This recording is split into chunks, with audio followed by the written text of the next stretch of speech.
You're listening to Soap Dirt, the latest in television entertainment news. Hey there, Bold and the Beautiful fans. It's Belinda from Soap Dirt, and I've got your 2-week spoilers. These run from Monday, April 26th, all the way through Friday, May 3rd. Yes, taking us into May and into the first full week of May sweeps. And I explained to you guys what sweeps are. It's very important for the soaps because it determines how much they'll get paid for ad space, which determines whether or not our soaps get to stay on the air and whether they can afford to keep airing them. So it's a big, big deal, and that's why there's always so much action. I'm excited to unpack all this for you. If you have not, please reach down and click subscribe so you don't miss any of our updates. And now let's just jump right in. So coming off this past week, we have Deacon trying to process the 10 toes, and we had Lauren Fenmore in LA checking in with Eric, and then she decided to go over to see Deacon. And it was funny because she went to see him, but then didn't want to hear the name Sheila. Well, clearly that's the only reason she went there, right? Well, on Monday, we have more of Lauren and Deacon conversating about Sheila and her 9 toes. So yeah, Lauren seems to be the only person who is around that knows the sugar story, and she spills that sweet tea. So by the time they are done talking, Deacon is more absolutely convinced because this makes sense to him. The 10 toes, but Sheila's face. At the same time, Hope is talking to Finn. She's at the Malibu house, and she asks him a very thought-provoking, very emotional, provocative question about his supposedly dead birth mother, how he feels about her death, how he wishes, whether he wishes she was still alive. And I think that's a very important conversation because by the end of this week, Finn is convinced that she is alive. At the same time, Hope's talking to Finn over at Forrester Creations. Steffy and Liam continue the conversation they began on the past Friday.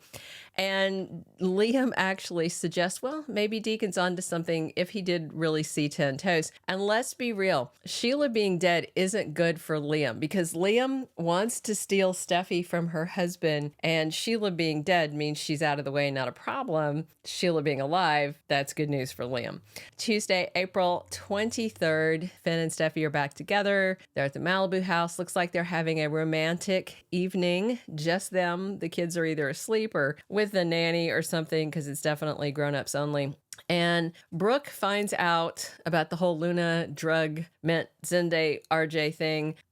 I have to conclude that RJ tells his mother because he tells everyone everything, including TMI and personal information about other people in the office he shouldn't even be talking about. And he shouldn't be talking about sex with a coworker to his mother and his siblings. It's so creepy. RJ does not have boundaries.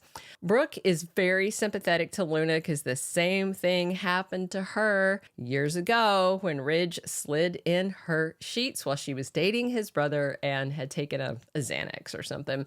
Deacon gets busy digging into the whole sugar thing. He knows there's a reason that somebody with her face and 10 toes went into the oven. But beyond that, he now needs to figure out where is Sheila Carter, assuming she's alive, and how he can make the case to have her found. Wednesday, April 24th, Deacon goes to Finn asking for that help and is going to say, no, I'm really sure that your mom is alive, all this kind of stuff. And I'm sure Liberty Bibberty is going to be like, no, it can't be. But it won't be too much longer until he is convinced. And weird spoiler, Zende tells Carter he slept with Luna. Zende already told Carter that. So maybe we're just going to have a repeat of the same conversation. That would not surprise me. And Luna and RJ are at work. They're supposed to be working together on hope for the future, but it is awkward and a definite struggle.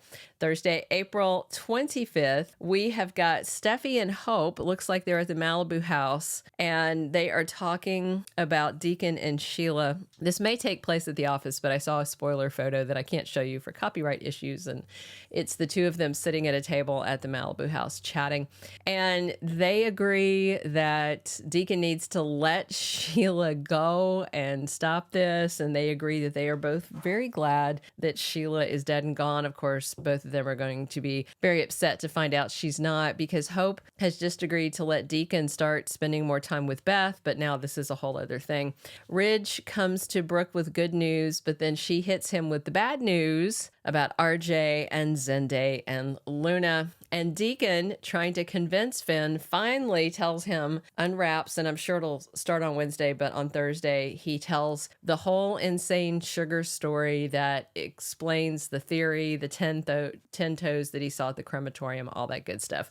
Friday, April 26th, we are going to see Finn and Deacon very determined to find the truth, very determined to find Sheila Carter. So they are out on the mean streets of LA with a photo of Sheila Carter on the cell phone, and they roll up on special guest star Clint Howard, Ron Howard's brother, Opie from the Andy Griffith Show, Ron Howard, who directed Apollo 13 and so many other things. This is his brother, who is a very famous, B-list actor in his own right, I'll say.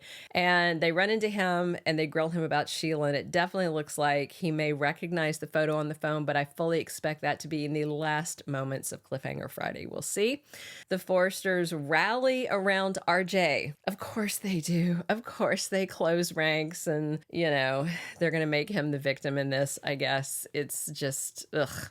Brad Bell, I just feel like, is so tone deaf on so many things, including, the subject of assault of women, but a topic for another day. The second week of spoilers are for April 29th through May 3rd. We're into May. I don't know how that happened so fast. Zende, I expect, is going to be persona non grata around Forrester Creations for betting Luna when she was high on mint-flavored pharmaceuticals and also dating his cousin RJ. But let's be real.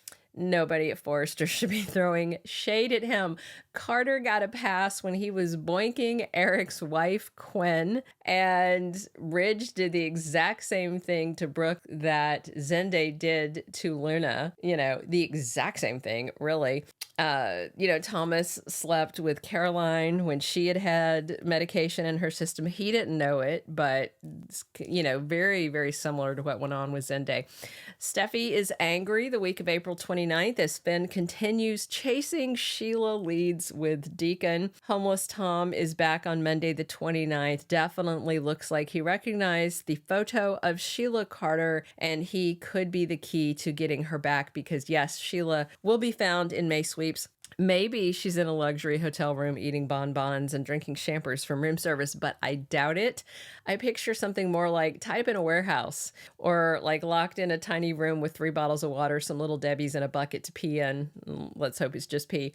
I do think she is in trouble and has had something bad happen to her at Sugar's hands. We'll see. And if the two guys don't find her, it could be dire, but of course they will. Hope and Steffy and all the Forresters and Logan just want this Sheila chatter to die down, but instead it's amping up because we all know Sheila's alive. As the Sugar story spreads, I expect people to freak out because they're going to realize it is very feasible that Steffy killed a stranger and Sheila Carter is indeed alive. And of course, Liam will be jumping for joy on the inside. He can't say it on the outside, but jumping for joy on the inside because Sheila's death pretty much eliminated all the major problems in Steffy and Finn's marriage. So her resurrection means that issue is back and not going anywhere. That's great news for him. He's going to say all the right things while biding his time looking for an opportunity to jump in there.